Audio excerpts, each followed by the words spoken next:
Halo, Aditya, Indro. Halo, Mbak.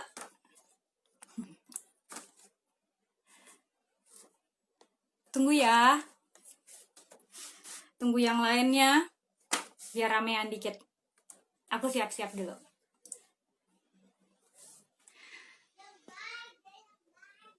Aku mau nyobain filter jadi.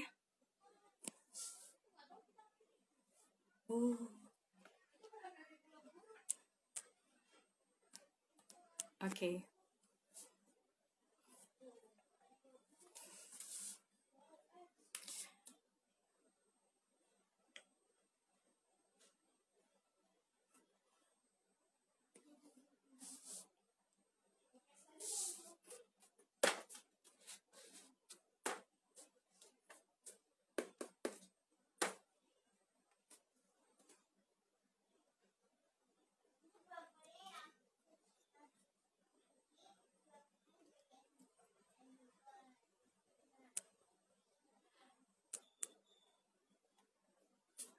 Halo Mbak Sari.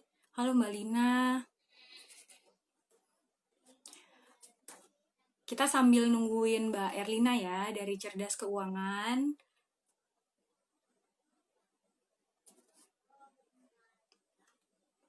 Kalau ada yang mau ditanyain, langsung aja di kolom bertanya. Nanti aku tanyakan dengan Mbak Lina. Oke, ini udah semakin banyak. Aku mulai aja ya. Oke. Nah, dari Cerdas Keuangan sudah join. Nanti dari Cerdas Keuangan ada Mbak Erlina.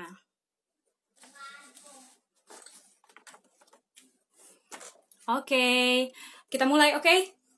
Bismillahirrahmanirrahim. Assalamualaikum warahmatullahi wabarakatuh. Selamat malam. Malam ini, aku beruntung banget bisa mengajak Mbak Erlina dari komunitas Cerdas Keuangan untuk berbagi ilmu cara mengatur budget belanja buku. Karena sudah cukup ramai, aku langsung undang Mbak Linanya ya.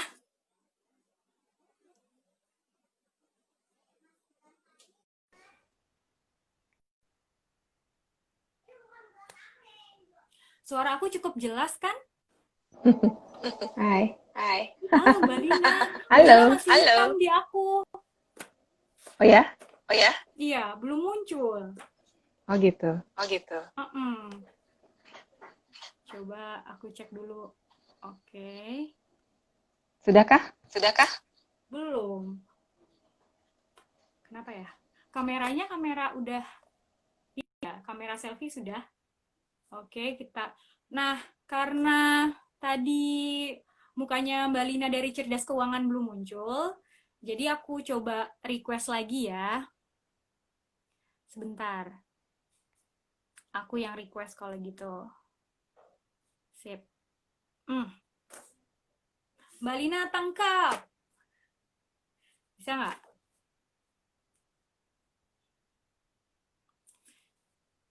Mbak Lina ini dari komunitas Cerdas Keuangan.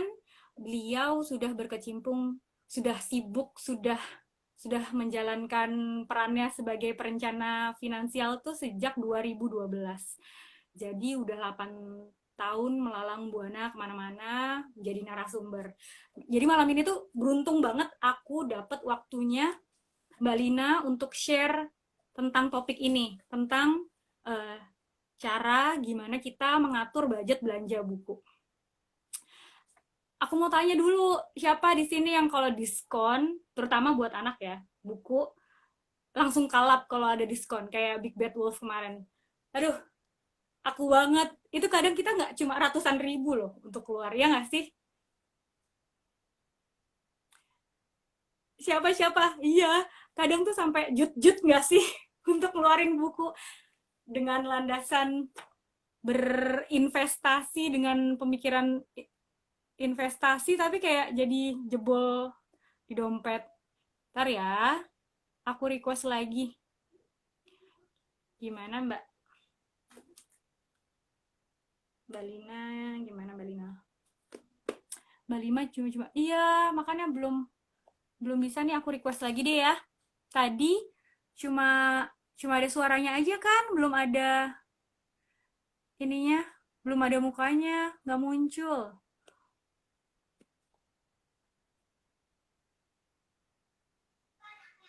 Nah, kita sambil nunggu Mbak Lina, boleh yang pengen nanya langsung nggak apa-apa. Nanti selama ngobrol mungkin bisa dijawab dengan Mbak Lina. Gitu. Iya, terutama pas lagi pandemi kayak gini, siapa sih yang nggak pengen baca buku selama di rumah, pengen meningkatkan minat baca anak selama di rumah. Tapi kayak jatuhnya kita jadi boros ya, yang harusnya selama pandemi ini kita harus ekstra irit, hati-hati untuk pengeluaran, tapi malah jadi boros karena kita belanja buku gitu. Apalagi pas lagi diskon. Nah, nanti kita tanyain. Nanti tetap di sini sambil nunggu Mbak Lina balik lagi. Ini nih Mbak Lina. Bismillahirrohmanirrohim. Ayo dong Mbak Lina.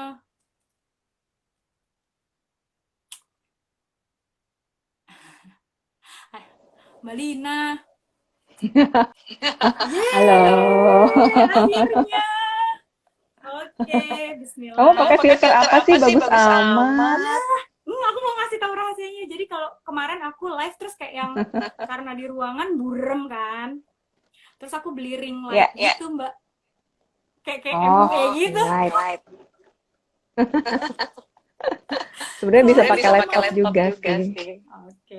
Suaraku feedback nggak sih? Enggak, aku aman. Kalau suaranya aman Mbak ya.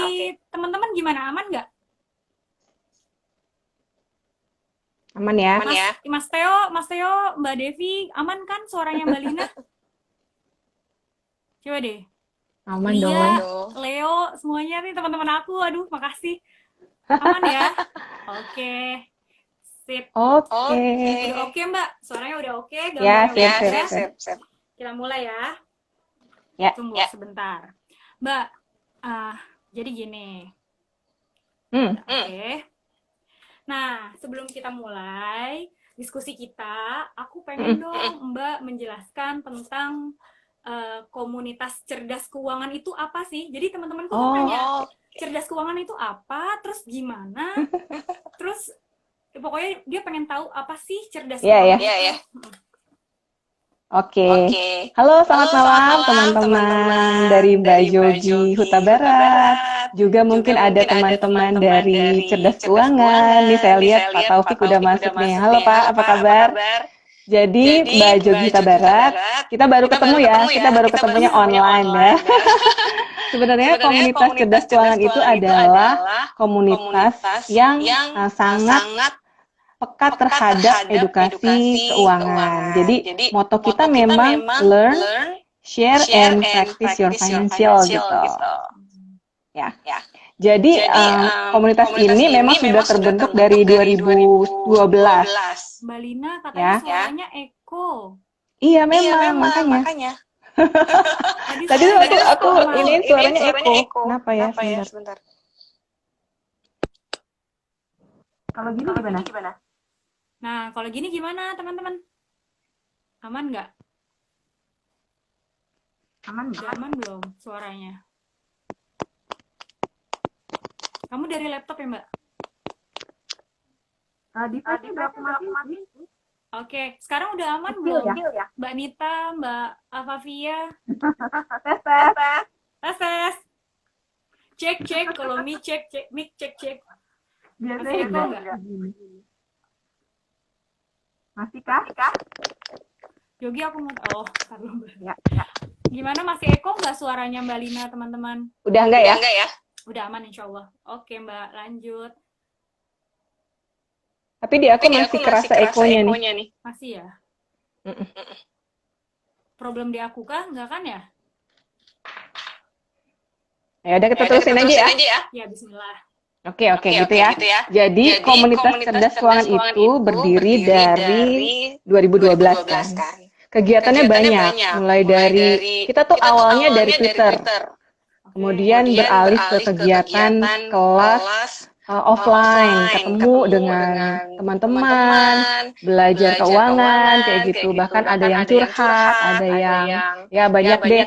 Nah, baru kali ini nih saya ketemu sama teman kolaborasi yang mau membahas budget untuk belanja buku. Makanya saya tertarik nih untuk gimana kita gali supaya, karena kan saya melihatnya hobi membaca buku itu kan adalah hobi yang baik dan produktif ya.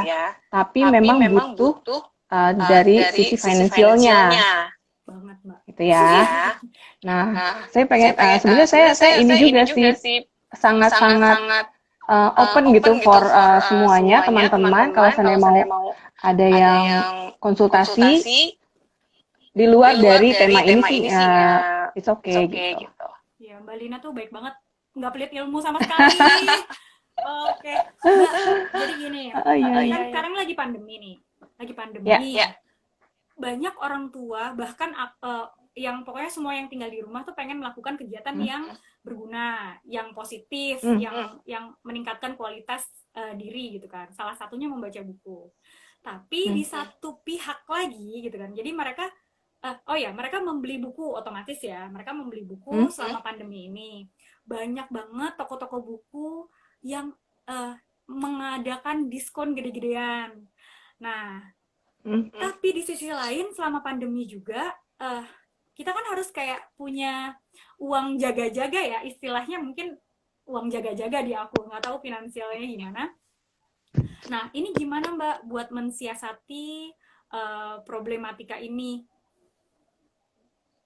Ya, jadi sebenarnya untuk uang jaga-jaga itu memang penting. Dan hobi membaca itu kan adalah hobi yang sangat baik. Jadi memang dua-duanya itu harus disupport gitu ya.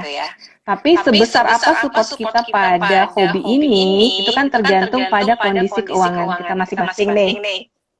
Ya kan? Kalau seandainya sudah punya budget yang cukup memang untuk setiap bulan beli buku, kita tentukan aja misalnya setiap bulan 2 buku gitu ya, dengan harga satunya 100.000 let's say gitu ya. Nah itu nggak masalah. Tapi kalau seandainya budgetnya mepet, jangan terlalu dipaksakan juga untuk membeli buku, ya kan? Dan saat ini zamannya Iya, nggak apa-apa deh, kira-kira aja. Saat ini masih ada suara keras. Oke, masih oke. Dan saat ini zamannya era digital kan, itu kan banyak sekali tuh bisa ditemukan buku-buku yang memang secara online dan gratis. Bahkan saya sempat perhatikan tuh di Amazon itu ada yang namanya e-paper free gitu loh. Atau kalau seandainya di Amazon juga ada yang kita mau kalau mau kita join ya, namanya itu Prime Members.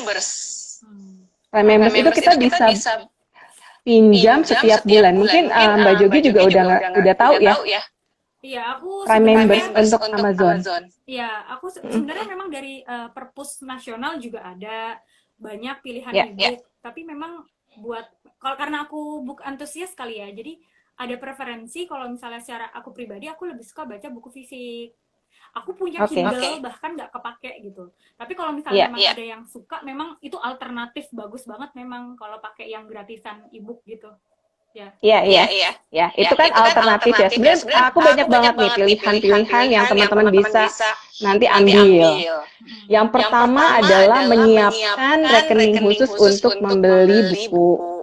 Seperti tadi saya bilang ya. Cara mengatur budget belanja buku ya Mbak ya, langsung. Iya, rekening khususnya itu kita masukkan ke dalam pos personal.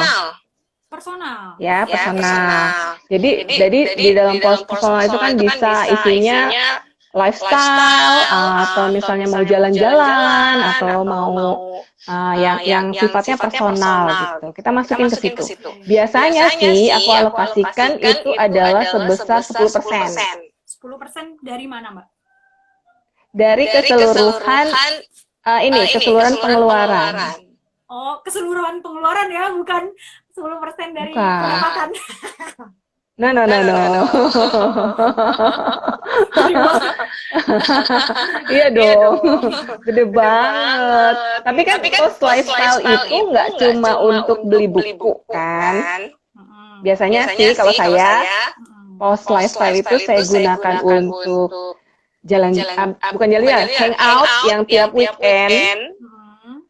Terus beli buku. Mm-mm.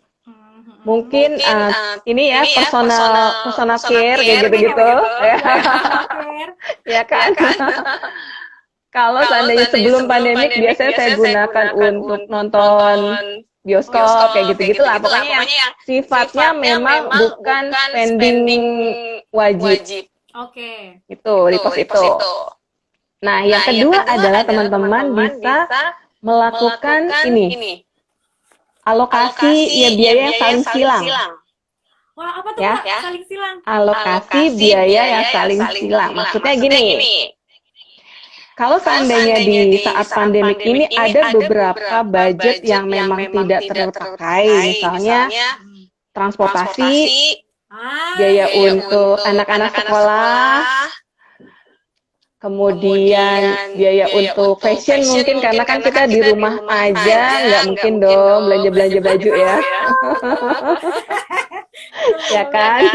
Nah, dari situ bisa kita gunakan atau kita manfaatkan untuk membeli buku lebih banyak. Oh, iya, Gitu. iya. Wah, matanya langsung berbinar-binar nih Mbak Jogi. Aku langsung, yes, nanti punya alasan. Aku kan gak pernah beli baju baru, mau beli buku baru gitu loh, Mbak. Tapi buku nggak bisa dipakai itu loh. Tapi ilmunya yang bisa dipakai, oke? Kita sepakat ya. Terus apa lagi Mbak? Terus ya, Alokasi silang ya lagi. alternatif ya itu alternatif kedua ya. Alternatif ketiga adalah melakukan penghematan. Oh, oke. Itu oke. Ya itu. Terus kemudian yang saya perhatikan adalah pada saat kita belanja saat diskon itu adalah kita dapat harga yang paling the best loh. Bener nggak? Iya, Mbak. Atau cari toko atau ini ya sekarang sosmed yang memang menjual buku-buku yang masih bagus tapi sudah second. Biasanya karena kalau buku itu udah keluar dari toko buku, maksudnya buku baru keluar dari toko buku itu biasanya harganya langsung ngedrop tuh. Oh iya. Ya kan? Padahal fisik bukunya masih bagus, isinya masih oke, dan mungkin durasi waktu ininya masih ngetren lah gitu lah istilahnya. Buku itu masih layak untuk kita baca-baca terus gitu. Nah, itu salah satu alternatifnya. Itu udah berapa ya tadi? Apa? Pertama itu Siapkan alokasi, saling silang, penghematan, beli saat diskon, sama beli buku yang memang masih layak dibaca, tapi bukan buku baru. Oke. Ya udah banyak tuh ya. Gitu. Gak cuma baju gitu juga. Oke, Nah, saya mau tanya nih sama Mbak Jogi ya. Wah, aku yang ditanya. Setelah saya mau interview juga soalnya. Soalnya pada awalnya saya mau interview Anda. Pada saat Mbak Jogi beli buku, itu nanti dijual lagi atau di-keep di rumah? Aku keep. Oh, keep ya? Iya. Oke. Bahkan kalau udah sampai kuning-kuning tuh aku keep. Terkadang tuh ada buku yang udah bener-bener aku garis, karena memang beda kali ya. Kalau aku memang kayak ngulik banget kan. Jadi aku tandain, aku stabiloin, itu sayang aja kalau misalnya dijual lagi gitu. Iya. Karena ada beberapa orang yang memang dia beli buku, dia baca, kemudian dia jual lagi. Atau dia trade-in dengan judul yang lain gitu. Dan itu salah satu cara juga ya buat Iya. bisa meminimalisir Betul. biaya buat belanja buku ya. Betul. Dan juga menghemat tempat untuk rak buku. Karena kan saya juga mengalami lihat nih. Ya kan tuh. Jadi semua sudut-sudut isinya buku. Karena hobi anak saya, suami, itu semuanya baca buku. Iya, memang Buat aku sih aku nggak jual lagi. Ini ada teman-teman Oke. tuh wah sama banget katanya, padahal nggak ngejual lagi, mostly sih gitu. Nah, ada Ya, salah satu teman aku, Mbak, dia bilang, awalnya aku tuh boros banget belanja buku, terutama belanja gini. buku anak.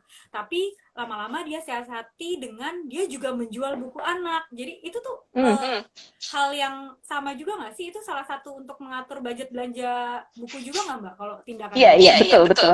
Itu salah satu ini ya, salah satu trik buat mereka yang memang punya hobi baca buku, tapi punya usaha juga dari buku. Nah, saya mau tanya lagi sama Mbak Jogi. Mbak Jogi punya buku ini nggak? Nggak, aku nggak. Belum. Ini bacaan anakku, Mbak. Oh my God, segitu tebalnya, Mbak. Ada 500 halaman nggak? Iya. Dan dia sudah baca sampai halaman berapa, Kak Safira? Hai Safira. Berapa? Bab 16. Hai Safira katanya gitu. Keren banget. Tiap pagi dia baca ini. Tentang apa, Mbak? Ini adalah tentang kebiasaan kita untuk bangun jam 5 sore. Jam 5 sore. Kirain suruh tidur siang. Jam 5 pagi. Kita subuh 5 pagi. Kalau bangun jam 5 sore tidurnya jam berapa? Tidur siang. Oh, oke. Oh, itu kebiasaan bagus kalau misalnya kita pagi ya. Wah, keren banget Safira. Diteruskan. Thank you. Nah, selain ini, tadi kan ada beberapa alternatif nih, saya mau tambahin lagi adalah kita bisa loh melakukan yang namanya bedah buku antar sesama teman. Itu kan menambah insight kita tentang berbagai buku yang memang belum pernah dibaca. Misalnya nih, saya bedah buku sama Mbak Jogi. Mbak Jogi kan belum punya ini. Nah, nanti kita kulik isinya apa dalamnya. Terus berarti kan Mbak Jogi juga nggak perlu nggak perlu beli buku kan, karena kita sudah bedah bukunya. Kemudian untuk membeli, ini sebenarnya saya mau tanya nih, Mbak Jogi punya buku yang paling favorit nggak? Punya. Ada berapa? Banyak banget, Mbak. Aku tuh sampai mau sebutin satu atau dua. Yang sebutin atau sebutin kalau misalnya yang dari dulu dari muda aku tuh suka sama buku-bukunya Rhonda Byrne yang The Secret, The Magic. Itu aku punya, harus hardcover, terus kayak kalau orang mau pinjem aku beli lagi, jadi beli buku kedua untuk dipinjemin. Jadi yang buku yang pertamanya tuh nggak boleh, yang aku coret-coret gitu nggak, gitu. Oke. Parah ya. Keren. Tapi ada satu buku yang bisa jadi favorit semua orang. Apa ya? Nawila kali ya. Karena kayak buku buat orang dewasa dan anak-anak juga, dan itu tuh bagus bukunya Nawila. Aku suka. Nawila. Aku mau kasih tahu satu nih. Namanya buku tabungan. Oh iya dong. Buku tabungan. Iya, cuan. Buku tabungan apa yang asli tabungan? Apa buku tabungan? Sampai keselibet aku. Siapa yang suka? Ya ampun. Aku juga ada satu lagi buku yang disukai oleh para single. Tebak lagi, Mbak. Buku nikah. Pinter dia. Hebat. Aku baca katnya. Buku tabungan. Safira. Halo Safira. Safira sampai ketawa. Itu yang lucu banget sih.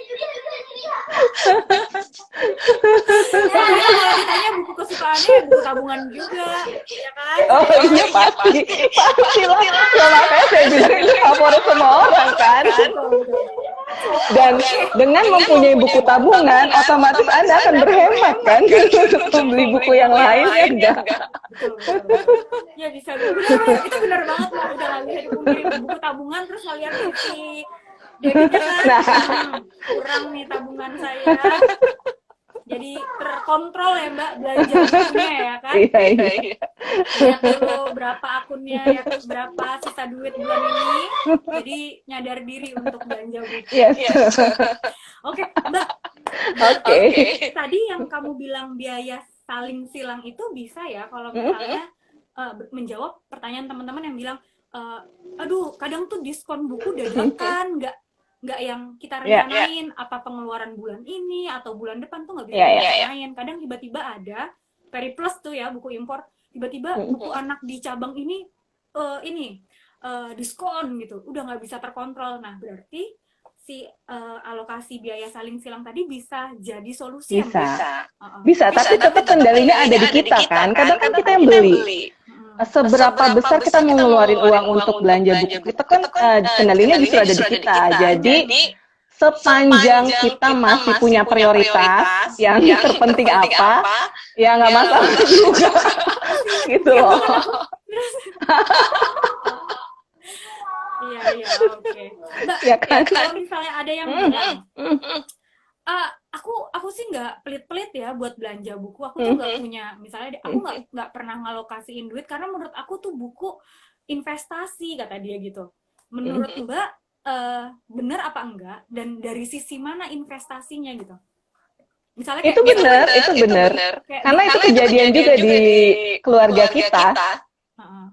Ya, suamiku tuh sangat royal banget kalau mau beli buku apapun dibeliin anaknya sepanjang itu berguna buat mereka gitu loh. Karena memang di dalam buku itu ada pengalaman, ada ilmu, dan ada memang nilai-nilai atau values yang bisa mereka adaptasi gitu. Tapi Jadi sepanjang memang ada budgetnya dan ada uangnya nggak masalah. Tapi kan kita lihat lagi apakah seseorang itu kemampuan keuangannya sudah oke atau sudah longgar gitu loh untuk di kebutuhan-kebutuhan yang lain kayak gitu. Jadi kembali ke prioritas. Dilihat lagi dari kebutuhan yang lain ya Mbak ya. Tapi kalau misalnya investasi, dia bilang investasinya gini, misalnya kayak di Big Bad Wolf kemarin kan, itu banyak kayak workbook anak-anak gitu loh. Nah, Gantari kan anak aku masih umur 4 tahun, tapi karena yang diskonan itu anak untuk kelas 1 SD, karena harganya 30 ribuan, aku tetap beli. Nah, itu bener apa enggak? Bukunya apa dulu? buku latihan, misalnya kayak buku perkalian, tambahan. Nah, tapi sebenarnya anak aku untuk 1-2 tahun ke depan tuh belum pakai gitu Mbak. Ya. Sebenarnya kalau untuk buku yang belum dipakai ya kita lihat dulu sih, kayaknya nggak terlalu penting ya. Jadi itu ya kalau memang penting sih nggak masalah, tapi kalau misalnya nggak terlalu penting ya bisa di skip lah. Kalau menurut saya ya. Oke. Jadi kalau Mbak pribadi lebih baik di skip ya, apalagi kayak penggunaannya entar gitu ya. Oke. Terus ini ada lagi nih Mbak. Bentar ya. Ini ada teman-teman yang mau nanya langsung ya. Aku bacain deh dari teman-teman yang sini dulu. Ya. Boleh. Oh ya Mbak, ini ada. Kenapa masih feedback sih aku? Di aku kok lancar aja ya? Di aku Iya. Di teman-teman gimana? Boleh bantu dijawab nggak? Oh, ada yang suka baca buku Diary Mantan. Mbak, oh iya nih, ada tadi Mbak Mam Taren, ada teman aku Mam Taren. Dia itu bilang, iya tukar buku. Nah, sekarang memang lagi, dan aku udah pernah ngikutin yang namanya tukar buku. Apakah itu salah satu solusi juga Mbak buat minimalisir tukar buku?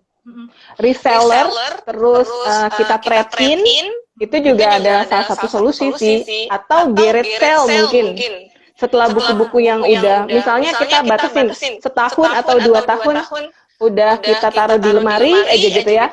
Ya udah kita gelar garage sale, hasil uangnya bisa kita beli buku yang lain yang baru. Iya, benar nih, seru nih. Semoga nanti Bookstagram setelah ini mendengar ada ide garage sale juga bisa tuh. Kemarin sih ada beberapa Bookstagram yang sudah mengikuti program tukar buku, dan itu bagus sih. Jadi kayak kita tukaran buku, jadi kita kayak punya buku baru tanpa harus membeli buku, intinya gitu. Oh iya. Oke. Nah ini keren ya. Pak Taufik nih nanyain, Bu Lina gimana beli buku di luar negeri yang harganya lebih mahal dari buku dalam negeri? Gimana tidak dibuat keuangan kita? Beli buku di luar negeri yang harganya lebih mahal dari luar negeri. Iya. Ya, Bu Lina bagaimana beli buku? Mana sih? Sorry ya. Aku juga Arisan lupa. buku. Oh gitu, iya, kayak gitu. nanti abis tentang pertanyaan Pak Taufik mungkin ke Mam Taren ya. Ya, Oke. Mam Taren itu follow itu IG-ku juga kayaknya ya. Iya, Kita saling follow juga kayaknya. iya, Mam Taren tuh cukup aktif juga di perbukuan. Dia suka baca. Mam Iya, influencer dia. iya betul. Tadi Pak Taufik nanyanya bagaimana gitu ya ngatur budget buku. Yang buku Apa tadi? impor, Sorry. buku impor yang jauh lebih mahal dibanding buku di dalam negeri gitu. Tapi kayak dia punya preferensi buku-buku impor gitu. Ya begitu ya Pak? Iya. Mm-mm.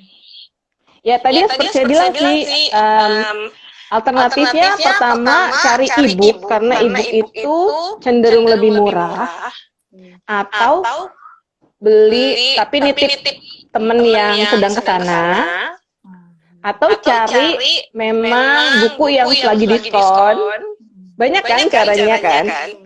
Dan yang kedua adalah menunggu sesi si buku itu sudah agak apa ya? Kan biasanya kalau buku baru launching itu harganya biasanya kalau untuk pre-order biasanya dia ada promo kan. Iya. Ya terus kemudian setelah misalnya buku itu sudah terjual banyak, biasanya sih nanti akan ada diskon lagi tuh. Iya. Biasanya kayak gitu. Nah, kita tunggu dan kita beli, kita pilih waktu untuk membeli di saat-saat kayak gitu. Oke. Atau memilih untuk beli e-papernya atau e-booknya. Itu buat Pak Taufik ya. Mm-mm. Jadi membeli waktu membeli di saat-saat tertentu juga salah satu cara ya meminimalisir belanja buku ya. Jadi pre-order atau abis launching tahan dulu, ditahan dulu, penasaran tahan dulu sampai nanti agak lama, sampai udah berapa kali percetakan baru pas bundling. Nah kan yang seperti Mbak Jogi lakukan biasanya. Iya, Mbak, benar banget. Mbak, paham Biasanya book lover begitu loh. Tapi kadang suka nggak tahan kalau misalnya ada bookstagram yang lain yang sudah nge-review, aduh tahan. Biasanya kan kayak gitu kan. Suka dikasih spoiler. Bikin penasaran. Jadi nggak sabar. Nah, kita langsung ke pertanyaannya Mam Taren nih yang tentang arisan. Mam Taren boleh ditulis lagi nggak pertanyaannya? Aku mau scroll ke atas. Halo Mbak Gitaria Eka, selamat malam. Bentar ya, aku ini dia tentang arisan buku. Arisan. Kalau arisan buku menurut saya oke juga kok. Iya, sepanjang buku itu memang. Tapi kita lihat lagi ya, apakah bukunya yang diarisankan itu judulnya sama atau berbeda? Karena kalau judulnya sama kan pasti buat koleksi aja. Tapi kalau judulnya berbeda bisa tuker-tukeran tuh ya. Jadi lebih hemat kan. Kita beli buku dengan cara misalnya bayar berapa kali ya. Kemudian bisa tuker antar teman yang memang dapat arisan. Dan bukunya judulnya berbeda-beda. Itu menurut saya sih lebih berhemat malah. Iya. Ya, itu salah satu. Atau kepikiran nggak Mbak, misalnya ya, Mbak Jogi punya beberapa teman yang hobinya sama nih, membaca buku fisik.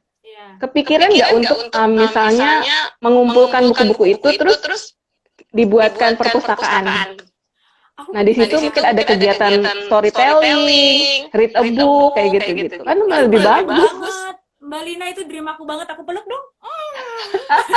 Kalau ada di sini aku peluk. Itu dream aku banget. Karena itu selain ini ya Mbak, selain kita investasi untuk diri sendiri, kita juga bisa kasih manfaat buat orang lain kan. Ya kan? Iya. Dan bisa meminimalisir budget belanja orang lain juga ya kan? Betul. Mam Taren tadi jawabannya, pertanyaannya sudah dijawab ya kan? Itu bagus. Arisan buku tuh bagus. Salah satu pengen banget juga buat meminimalisir belanja buku. Iya, dan ditambahkan lagi ide sama Mbak Lina kalau misalnya beda-beda beli bukunya bisa tuker-tukeran gitu. That's nice banget. Ada lagi nggak nih teman-teman yang nanya Cus, nih Mbak Lina nih orang sibuk ya. Kalau chatting kan Mbak Lina tuh sibuk. Dia tuh masih walaupun aktif di rumah sama anak-anaknya juga, 2 cewek ya Mbak ya? Iya, Safira sama siapa Mbak? Revanila. Revanila nama Safira, tapi sempet bikin komunitas. Aduh, udah deh. Ini mumpung Mbaknya Alhamdulillah. nih. Gitu. Di rumah aku tuh nggak ada pembantu, Mbak. Jadi semua kita kerjain sendiri. Oh, Tapi alhamdulillahnya anak-anak masih ini ya, masih mau membantu gitu. Jadi mereka mau nyapu, mau bantuin ibunya misalnya urusin baju kayak laundry gitulah, biasa kan. wow. Urusan perbajuan. Nah, Ada lagi ya? ini ada. Aku masih scroll Mbak. Aku pelan-pelan gitu. Jadi kayak jujur aja nih kayak perdana aku nge-hostin Oh, ada. Jadi, Ini Mbak, ada yang di komen IG, tapi kan kita harus udah ini sih, ya, yang di coba komen juga bisa. udah print sih Mbak, aku udah prepare Ya, tadi, insya Allah udah kejawab semua. Semua tentang budget, tentang diskon, mindset investasi. Bisa dibacain nggak apa-apa? Kita ulas lagi deh. Oke. Ada yang nanya gimana cara mengatur budget belanja buku. Masuk posnya tuh pos yang kemana? Nah, Oke, tadi udah dijawab ya pertanyaannya ya. Masuknya ke pos personal. Alokasinya sekitar 5-10% dari pengeluaran. Oke. Dari pengeluaran ya teman-teman, 5-10% Iya. dari pengeluaran. Nanti semangat 5-10% dari pendapatan banyak. Bubar deh. Nah, terus pertanyaan selanjutnya, bagaimana mengatur budget belanja buku yang momennya tuh dadakan, jadi kayak diskon buku dadakan 2 hari gitu-gitu. Ya. Kembali lagi kalau sifatnya dadakan, berarti kan kita nggak planning. Ya. Kita siapin prioritasnya dulu, ini penting atau enggak untuk dibeli. Kalau memang ada budgetnya, nggak apa-apa beli. Tapi kalau memang budgetnya mepet atau sempit, ya kita pikir ulang untuk beli. Toh nanti ada waktu lagi untuk misalnya diskon atau apa. Oh, oke. Udah ya, sudah terjawab teman-teman yang baru join juga tuh udah. Itu soalnya Oke. pertanyaan basic yang penting banget. Terus apakah mindset belanja buku adalah investasi itu hal yang benar? Gitu? Iya, betul. Oke. Investasi. Mm-mm. Apalagi kalau buku-buku kita masukkan ke perpustakaan dan itu akan jadi investasi buat orang lain kan. Iya banget. Aku nanti bilang sama suami aku, ya ini tuh investasi loh buku loh. Karena di dekat rumahku ada namanya Rimba Baca ya, Mbak Fitri. Ya nanti saya kasih tahu nih Mbak Fitri. Aku pernah Namanya Mbak Fitri. Iya, Mbak Fitri. Dia tuh punya perpustakaan Rimba Baca. Dulu anak-anak pas usia 3 tahun, 4 tahun sering ke sana. Nah, dia punya ide itu karena pada saat dia keluar negeri dia melihat ada tuh perpustakaan yang homey banget gitu. Jadi ini bentuknya nggak kayak rak-rak gitu loh. Jadi kayak seperti tempat cozy aja gitu yang buat anak-anak bisa untuk main. Ada banyak kursi-kursi yang empuk gitu loh buat anak-anak. Pojok untuk baca buku misalnya kayak gitu, ada yang bisa anak-anak bisa gambar di situ. Jadi perpustakaan tuh enak banget deh buat dikunjungi gitu. Nah, tentang perpustakaan itu sendiri Mbak. Nah, kalau misalnya perpustakaan itu salah satu solusi juga nggak sih? Kayak, atau malah perpustakaan itu kayak bukan solusi buat meminimalisir belanja buku. Karena kadang kalau dari aku, dia nggak jadi solusi di saat aku pinjem awalnya. Aku suka, aku beli, walaupun aku udah habis baca bukunya. Nah itu tuh di aku. Tapi nggak tahu di teman-teman gimana. Coba deh, yang punya pengalaman pinjem buku ke perpustakaan itu jatuhnya akan jadi solusi. Jadi pengen beli. Iya, kalau aku jadi pengen beli. Nah sampai itu nggak apa-apa, itu bagus toh.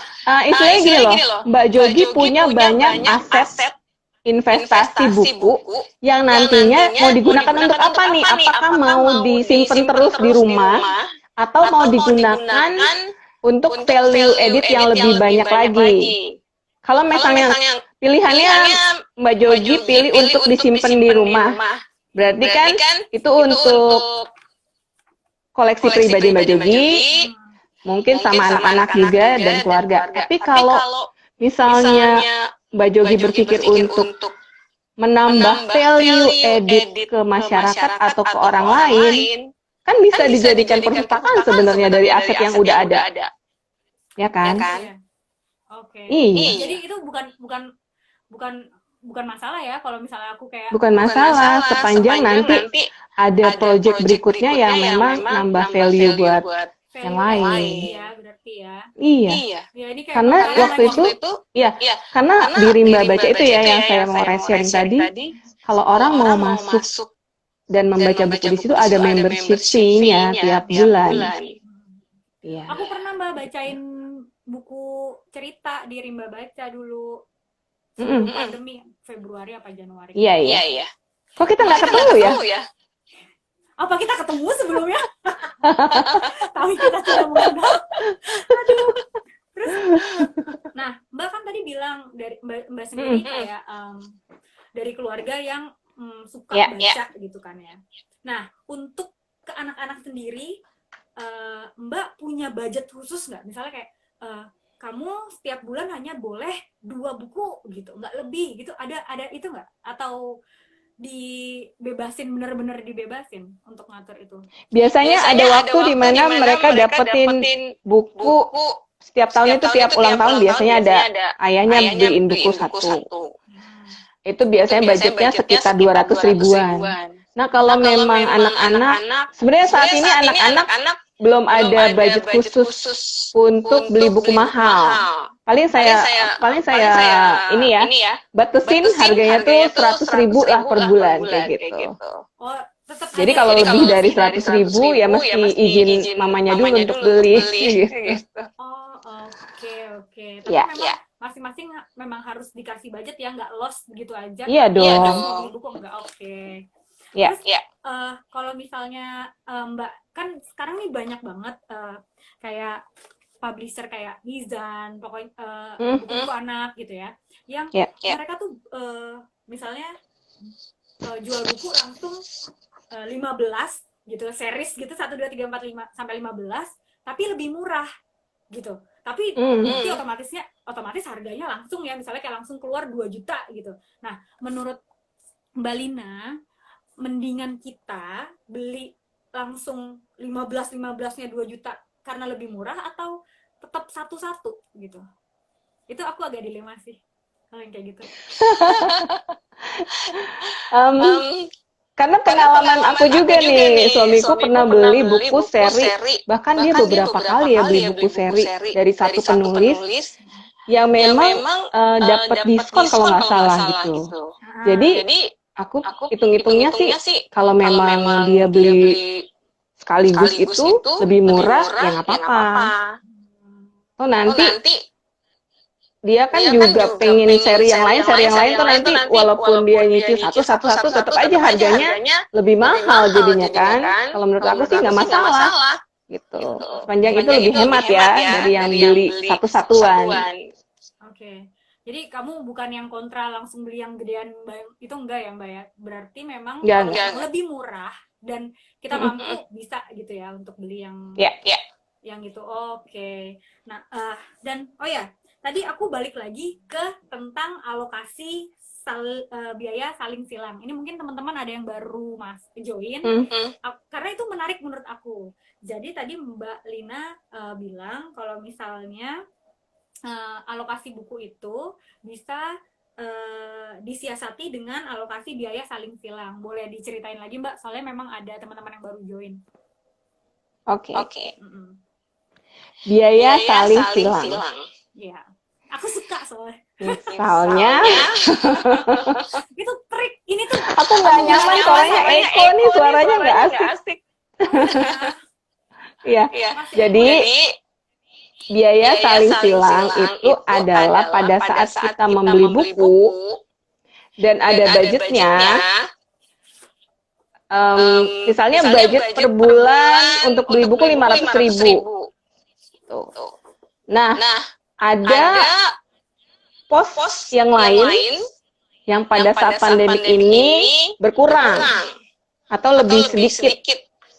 Nah, dari kelebihan yang si pos, misalnya transportasi lah ya, dari kelebihan pos transportasi yang memang nggak terpakai, itu kita gunakan untuk kita masukkan ke dalam pos membeli buku. Itu namanya saling silangkan. Maksudnya seperti itu. Ya, jadi itu salah satu trik dari Mbak Lina kalau misalnya buat kita Ya, yang pengen beli buku, terutama dalam kondisi pandemi ini. Nah, salah satunya yang tadi yang Mbak Lina kasih, yaitu mengalokasikan transportasi yang kita nggak pakai, misalnya kita kerja di rumah gitu. Atau untuk belanja fashion, kan nggak beli baju, jadi bisa beli buku gitu. Itu aku suka sih. Suka. Apa yang tadi sukanya buku tabungan maksudnya. Buku kesukaan kita semua, the best of the best seller, ya kan, buku tabungan. Tuh quote-nya Mbak Lina udah pokoknya, buku tabungan. Nah, teman-teman ada yang mau nanya lagi nggak? Ini ngobrol sama Mbak Lina nih baru sekarang. Aku tuh belum pernah yang namanya ngobrol sebelum-sebelumnya ketemuan, kita belum pernah ya Mbak ya? Belum. Kita waktu itu cuma lewat telepon dan langsung seru banget karena kayak dia ngerti banget gimana kita belanja buku, dan ternyata memang Mbak Lina pencinta buku juga. Oh ya Mbak, di akun Cerdas Keuangan aku lihat di bawahnya literasi finansial keuangan. Finansial apa sih? Aku kok lupa deh. Literasi keuangan untuk negeri. Nah, ya. Learn, share, and practice. Nah, itu filosofinya gimana? Boleh ceritain nggak, Mbak? Soalnya kamu menggunakan kata literasi di situ dan aku senang banget kayak, berarti aware banget nih sama hal-hal literasi juga gitu. Iya, karena di sini saya menyikapi masalah-masalah yang ada di sekitar kita ya. Misalnya banyak sekali orang yang memang sudah paham investasi, tapi belum paham pentingnya dana darurat. Kayak gitu. Banyak sekali orang yang ingin memulai bisnis, tapi nggak tahu gimana cara ngatur keuangannya atau cara mencatatnya aja mereka nggak tahu. Kayak gitu. Nah, dari situlah muncul kesadaran untuk saya dan teman-teman dari Cerdas Keuangan melakukan yang namanya literasi. Karena saya paham bahwa kalau seandainya edukasi keuangan atau literasi keuangan ini diterapkan gitu ya nggak ada lagi tuh yang namanya nggak ngerti kelola keuangan, nggak ngerti nyatet keuangan bisnis kayak gitu nggak ada lagi. Bahkan sudah pada tahap aware pada kepentingan dana darurat, terus mereka juga paham bagaimana caranya melakukan check up financial. Nah, sebenarnya di Juli ini akan ada kelas-kelas kayak gitu. Nanti saya umumkan di Instagram Cerdas Keuangan, jadi teman-teman bisa follow. Juga nanti kegiatannya akan banyak di situ. Nah, berangkat dari situ sih, awareness sih. Ya itu bagus banget, aku suka banget Mbak, kayak niatnya seneng banget aku kalau udah tentang melek finansial lah istilahnya, ya nggak sih? Iya. Jadi kayak kita betul. Apalagi lagi pandemi ini tuh, kemarin aku memang kayak sering dengar orang dana darurat yang tadinya kita nggak ngeh sama sekali Mbak. Terus kayak oke, pandemi, dana darurat tuh emang ternyata penting banget gitu. Oke, ada lagi nggak teman-teman yang mau nanya atau ada yang mau ditambahin Mbak Lina? Ya. Kalau seandainya sudah terlanjur kalap buku di bulan ini, bisa. Kalau seandainya bulan ini sudah terlalu banyak membeli buku, bulan depannya kita puasa dulu. Nanti bulan berikutnya beli lagi. Diatur flow-nya. Apakah bisa, Saudara Dian? Karena kendali ada di pada Anda sendiri kan.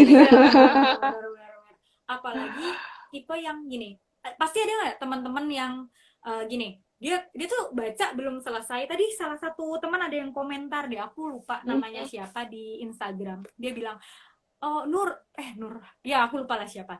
Jadi dia bilang gini, aduh, aku tuh padahal belum selesai satu buku Mbak, belum selesai, tapi kayak ada buku baru, diskon, terus kayak pengen beli lagi, belum selesai gitu. Itu tuh ada yang kayak gitu, terutama buat teman-teman yang suka selingkuh buku kayak aku. Jadi aku tuh nggak betah di satu buku.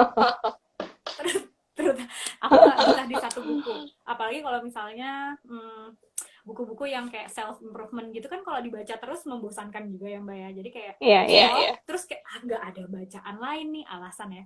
Nggak ada bacaan lain nih, beli lagi. Nah, itu tuh Mbak, itu sebenarnya fine aja atau masalah Mbak jatuhnya? Sebenarnya itu bisa di terapi. Wow, terapi dengan buku tabungan ya nggak sih? Terapinya gimana Mbak? Menarik nih, menarik.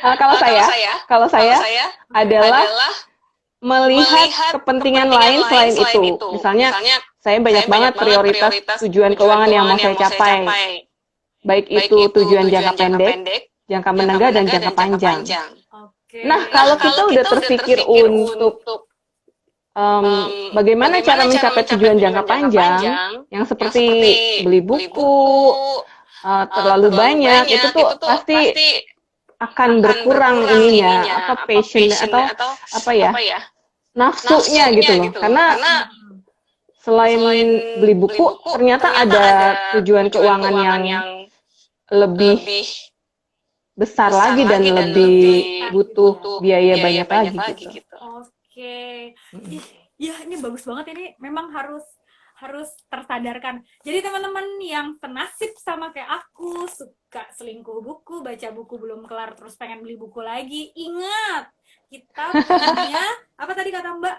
Terapi, yaitu dengan menyadari adanya tujuan jangka pendek, jangka menengah, dan jangka panjang. Ingat, nabung uang sekolah anak. Iya. Dengan menyadari bahwa ada prioritas pengeluaran yang lain gitu ya Mbak ya. Jadi kayak kita kayak oke, ditahan dulu nih beli bukunya gitu ya Mbak ya. Ya, betul. Oke. Tuh terapinya dari Mbak Lina. Mbak Lina, I love you. Mbak, ini udah jam 8:30 lewat loh. Kita masih ada waktu berapa menit nih? Ini belum ini sih, belum sejam. Tapi karena memang udah mau di akhir, aku pengen Mbak ada kayak closing statement atau sesuatu dari Mbak Lina. Oke. Terima kasih ya Jogi Huta Barat atas waktunya. Kita sharing seru ya malam ini. Jadi teman-teman book lover, dan saya juga book lover termasuk juga keluarga kita juga book lover kan. Sebenarnya kita bisa loh mengatur budget buku atau budget belanja buku dengan baik. Pertama kan sediakan rekening khusus, atau kita juga bisa berhemat. Kita juga bisa tuh yang namanya trade-in atau mencari diskon buku. Jadi apapun bentuknya, sama teman-teman bisa mengaturnya dengan baik, itu akan menjadi satu skill khusus untuk teman-teman, langkah kecil untuk teman-teman bisa ngatur keuangan dengan baik. Belajar dari cara belanja buku. Gitu. Aku suka tuh langkah kecil untuk lain. Oke. Semoga bermanfaat ya.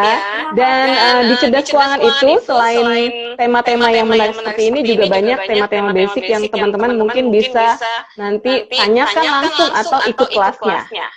Jadi silakan di follow aja. Iya, follow Instagramnya Mbak Lina juga dong dikasih tahu Mbak. Boleh. Instagram saya di Alright, Eko Romeo 5 Romeo India Golf Tango Sierra. Itu ya. Oke. Jadi kalau misalnya masih ada yang penasaran atau kelewat nih, ini ada Instagramnya Mbak Lina tuh ERL Rights sama cerdas. Kalau nggak langsung message di cerdas keuangan aja. Oke. Mbak Lina ini open banget, dia sama-sama pecinta buku jadi ngerti banget problematika. Pasti dong. Yang ketinggalan nanti bisa ngeliat di IGTV juga aku share ilmunya dari Mbak Lina. Yes. Mbak Lina, terima kasih banyak buat malam ini. Salam buat keluarga. Makasih banget ilmunya. Sama-sama. Makasih ya. Thank you ya. Makasih banget. Bye Mbak Lina. Bye.